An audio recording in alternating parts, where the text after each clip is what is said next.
It started with whispers inside the prison walls, a toilet trip that didn't seem normal, a guard who lingered too long. Somewhere between routine checks and quiet corridors, something was moving, something that didn't belong, things wrapped and hidden in ways no one would suspect. On the surface, it looked like another ordinary shift. But behind those doors, a web of deceit was tightening. This is the story of the prison officers who became drug runners behind bars, and how their betrayal tore open the system from the inside.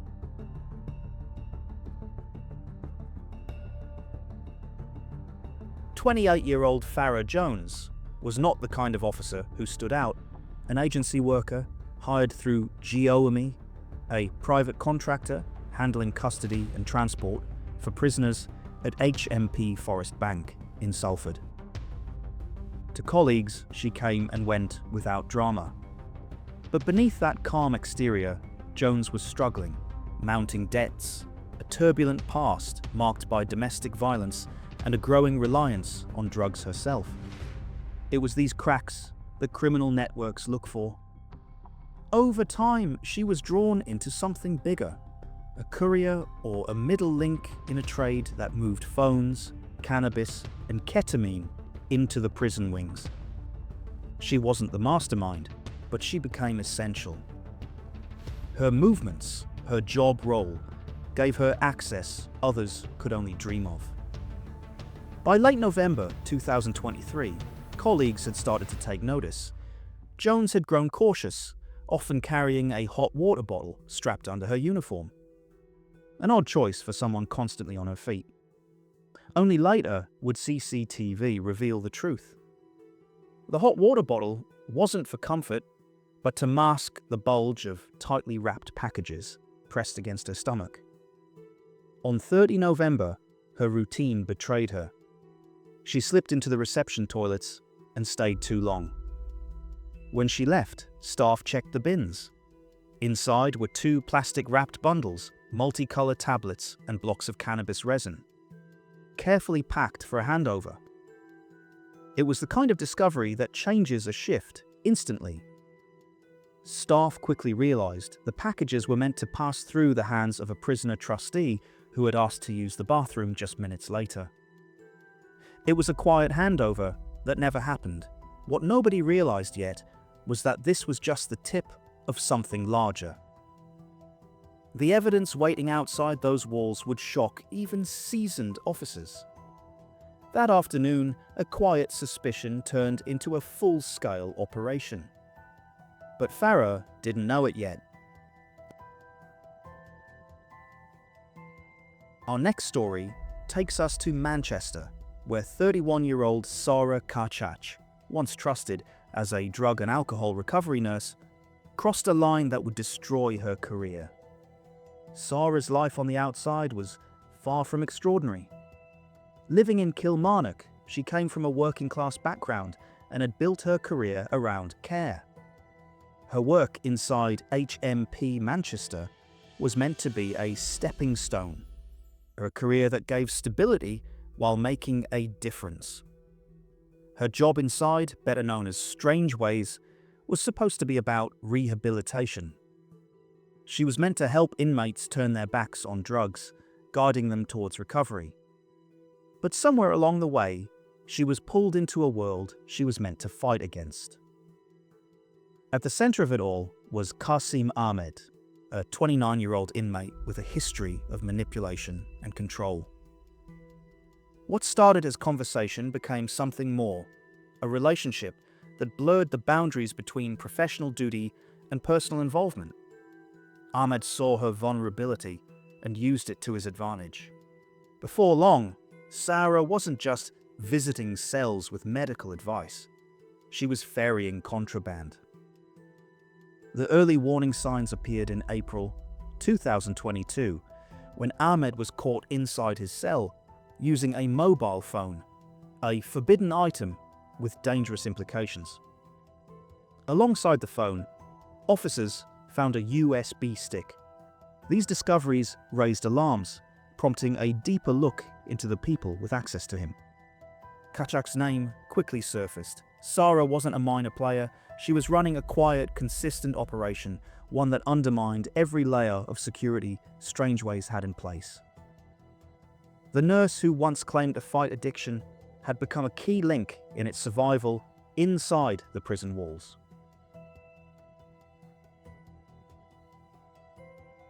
The investigation into Farrah Karchach intensified after Qasim Ahmed was caught with a smuggled phone and USB stick in April 2022. The evidence against Farrah Karchach didn't come all at once. It built piece by piece. What began as quiet suspicion became a full-scale operation. Investigators started monitoring Farrah's movements, certain that she was the link, allowing contraband to flow into Strangeways. What they saw confirmed their fears. Her behavior wasn't that of a nurse simply doing her job. Every shift was now viewed through the lens of suspicion. On the 10th of August 2022, everything came to a head. Farrah was arrested at HMP Manchester, taken into custody, and searched. The findings were staggering. Inside her bra, officers found cannabis, ketamine, cocaine, and tobacco, carefully wrapped to avoid detection. A condom filled with cannabis was also hidden on her, a crude but effective method to bypass even routine checks. It was no longer just suspicion, she was caught red-handed. The search of her office confirmed this wasn't a one-off smuggling attempt. In a smell-proof bag tucked away in her personal drawer, officers uncovered a stash of cannabis, steroid tablets, and tobacco. These weren't small quantities. They were meant to keep a constant supply flowing to Ahmed and others inside the prison. Then came the breakthrough that tied everything together. On the 2nd of December 2022, after Ahmed's release on license, officers arrived at his home address in Bury. They spotted him in the driver's seat of a Porsche Macan, registered to Karchach. As police moved in, he attempted to flee, but the arrest was swift. The car and the connection told its own story. A forensic examination of Karchach's phone revealed the final blow. Over 3,000 contacts exchanged with Ahmed. This wasn't a passing relationship. It was a well-organized arrangement built on trust, secrecy, and criminal intent. The weight of evidence left no room for doubt. Farrah Karchach had been a vital part of the smuggling network. Now let's return to Salford, back to the Farrah Jones case, where the discovery of drugs had only begun to reveal the true scale of her betrayal. Farrah Jones thought the drop inside HMP Forest Bank had gone unnoticed. She left her shift as usual on the 30th of November 2023. The same day, 2 plastic-wrapped packages were found in the reception toilets. But by that evening, police were already watching her. What had once seemed like routine movements now looked like the actions of someone with something to hide. At around 7 p.m, officers on patrol in Little Holton caught the scent of cannabis drifting from a parked car. I suspect this wasn't all by chance. After the discovery of drugs earlier that day, it's likely Farrah Jones was already under close watch, her movements drawing more attention than she realized. But what the reports confirm is this: the vehicle's lights were on, illuminating 2 figures inside. Jones in the driver's seat, and her close associate Stephen Wimbledon, 30, beside her. To anyone passing by, they might have looked like 2 friends taking a quiet moment. But when the officers approached, that calm exterior fell apart. The search began with the car's interior, and almost instantly, the scale of their operation was revealed. Officers pulled out multiple iPhones, 39 SIM cards, chargers, Zanko phones, Wi-Fi dongles, and a lock knife. Drugs were stashed everywhere: cannabis resin, ketamine, tramadol tablets, liquid testosterone, each item vacuum-packed and labelled ready to move through the prison system. This wasn't carelessness. It was an operation planned down to the smallest detail. Then came the discovery that changed everything. In the boot of Jones's car lay a 9mm pistol loaded with a single live round. It wasn't just drugs anymore. A firearm inside a smuggling network meant violence was part of the equation. Forensic tests later confirmed the weapon carried Wimbledon's DNA, sealing his direct link to the weapon. The arrests led to immediate searches of both their homes. At Jones's family home, officers uncovered over £10,000 in cash, neatly hidden in her bedroom, alongside drug paraphernalia, evidence of multiple previous drops. At Wimbledon's property, the picture became even clearer: a body gun holster, burner phones, and more tools of the trade. These weren't small-time couriers. They were running a supply line designed to keep money and power flowing behind bars. The total street value of the seized items was estimated at £29,264. But inside the prison economy, where scarcity inflates prices, that same haul would have fetched close to £145,000. For the inmates, these goods were currency. For Jones and Wimbledon, they were the source of fast cash and influence. But in one night, their entire network collapsed. Every phone, every package, every weapon laid bare for investigators to see. Our final story takes us north, to Peterhead in Scotland, and to 28-year-old Hannah Dagg, a mental health nurse whose life and career collapsed in a single shift. Dagg worked at HMP Grampian, a £140 million super prison meant to handle the toughest offenders in the northeast, but instead of protecting the integrity of its walls, she was caught trying to flood them with drugs. On 19 April 2023, Dagg arrived for work carrying more than her uniform and ID card. Hidden in her shoe were 2 bars of cannabis resin, and inside her body, she concealed a vial containing cocaine. It was a smuggling attempt valued at just a few £100s on the street, but worth up to £1,000 inside the prison, where contraband is currency. Dagg had been paid £1,500 for the job, money she claimed she desperately needed. But her plan fell apart the moment she stepped through the gates. A sniffer dog immediately indicated her, prompting a search that uncovered the cannabis in her shoe. Under questioning, she admitted she was hiding additional drugs internally, and officers recovered the cocaine. Police interrogations revealed the arrangement involved an inmate and a woman on the outside, but neither was publicly named in court reports.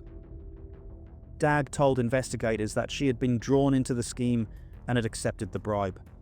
Her arrest and the subsequent searches exposed a quiet pattern that will be discussed in a few minutes. For Hannah Dagg, a single shift turned into a prison sentence, and as she sat in Peterhead Sheriff Court, the weight of her choices finally settled.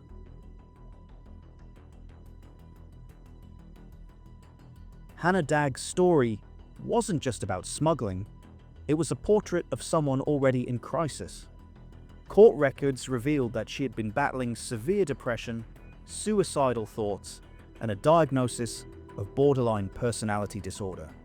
Her defense solicitor argued that these mental health struggles left her vulnerable, unable to cope with the pressures of her job at HMP Grampian, and ultimately open to manipulation. In court, her solicitor claimed that Dagg had planned to confess her actions, but was caught before she had the chance. Sheriff Christine McCrossan rejected this argument outright, calling it a deliberate and calculated betrayal of trust. The sheriff said, "As you placed yourself in a position where you knew you were breaking every rule, noting that the smuggling attempt was too structured and deliberate to be a moment of weakness. It was an operation that could have caused chaos inside the prison, fueling addiction and power struggles among inmates." Dagg's sentencing reflected both the seriousness of the crime and the trust she had broken as a healthcare professional. She was sentenced to 9.5 months in prison for violating the Misuse of Drugs Act 1971. Beyond the prison term, her career was left in ruins. The Nursing and Midwifery Council imposed an interim suspension, barring her from practicing as a nurse for at least 18 months, pending a full disciplinary review that could strike her off the register entirely. For Hannah Dagg, what started as a single paid favour ended with her behind bars, her career destroyed, and her name permanently marked by the very drugs she was meant to keep out of prison. Cases like those of Farrah Jones, Sarah Karchach, and Hannah Dagg highlight a troubling pattern. Prison staff crossing the line from authority to criminality. The reasons are often complex. Financial pressures are one of the strongest drivers. Low wages, personal debts, or sudden money problems can make staff vulnerable to quick cash offers from inmates or organised crime groups. Manipulation and coercion play a major role. Inmates can target staff with grooming tactics, building emotional or romantic connections, as seen with Karchach and Qasim Ahmed, and many other cases I've covered on this channel. If you've watched my playlist on prison officer stories, you'll already know how these relationships start subtly before turning into a web of control and exploitation. For some, this leads to blackmail, while for others, it creates a false sense of loyalty or trust that criminals exploit. Another overlooked factor is mental health. Stressful working conditions, understaffing, and daily exposure to violence or abuse can push staff to a breaking point. Dagg's case, where her struggles with depression and suicidal thoughts left her open to bribery, is a clear example. Organised crime networks deliberately seek out these weak points, often planting sleeper agents or exploiting staff they know are struggling. Preventing this requires systemic changes, thorough staff screening, mental health support, regular integrity checks, and ongoing anti-corruption training. Without these measures, the cycle of drugs, phones, and violence behind prison walls will continue, fed by those meant to keep order. Now let's return to Manchester, back to the story of Sarah Karchach and Qasim Ahmed, where the weight of evidence was about to be tested in court. Sarah Karchach's trial at Manchester Crown Court laid bare the depth of her involvement. She admitted misconduct in public office, as well as conveying Class A, B, and C drugs into a HMP Manchester. Alongside these charges, she pleaded guilty to fraud by false representation and failing to comply with a Section 49 notice, a refusal to hand over the PIN code to her phone, which had over 3,000 exchanges with inmate Qasim Ahmed. Ahmed, serving time inside Strangeways, was no bystander. The court heard how he aided and abetted Karchach's misconduct, controlling the flow of contraband into the prison. He also admitted possession of prohibited items including phones, SIM cards, and a USB stick found during a cell search. During the hearings, prosecutors outlined how Karchach's smuggling ring bypassed layers of prison security. Her concealment methods, drugs hidden in her bra, cannabis packaged inside condoms, showed premeditation and precision. While her defense team argued that her relationship with Ahmed clouded her judgment, the court made it clear that this was a calculated betrayal of her professional role. In January 2024, both were sentenced. Sarah Karchach received 2 years in prison, while Qasim Ahmed was also jailed for 2 years, to be served alongside his existing sentence. The judge noted that their actions undermined prison security and allowed criminal activity to thrive behind bars. Back in Salford, Farrah Jones's fate was sealed, the evidence of drugs, cash, and a loaded gun leaving her nowhere to hide as the court prepared its judgment. Farrah Jones stood before Manchester Crown Court. The evidence against her was overwhelming. Prosecutors detailed how she had smuggled over £100,000 worth of drugs and mobile phones into HMP Forest Bank. The items recovered from the reception toilets and her car told the story of a smuggling operation that had been running for some time. Her defense team argued that Jones had not been the mastermind. She was, they said, a pawn in a larger network, a courier driven by personal debts, a turbulent past, and her own drug use. But the judge was not satisfied. Her actions, the court noted, placed both prison staff and inmates at risk, undermining the safety of the entire facility. Jones was sentenced to 4 years in prison, while Wimbledon received 5 years, partly for his possession of the firearm and Class B drugs. From Farrah Jones' double life, to Sarah Kachach's relationship with an inmate, to Hannah Dagg's desperate gamble, the question remains, which of these cases shocked you the most? What do you think about the sentences handed down? Share your thoughts in the comments. I'd like to hear your take on each story. If you want more real UK crime stories like these, subscribe to the channel, turn on notifications, and check out my playlist on prison officer cases, where I uncover the hidden side of life behind bars.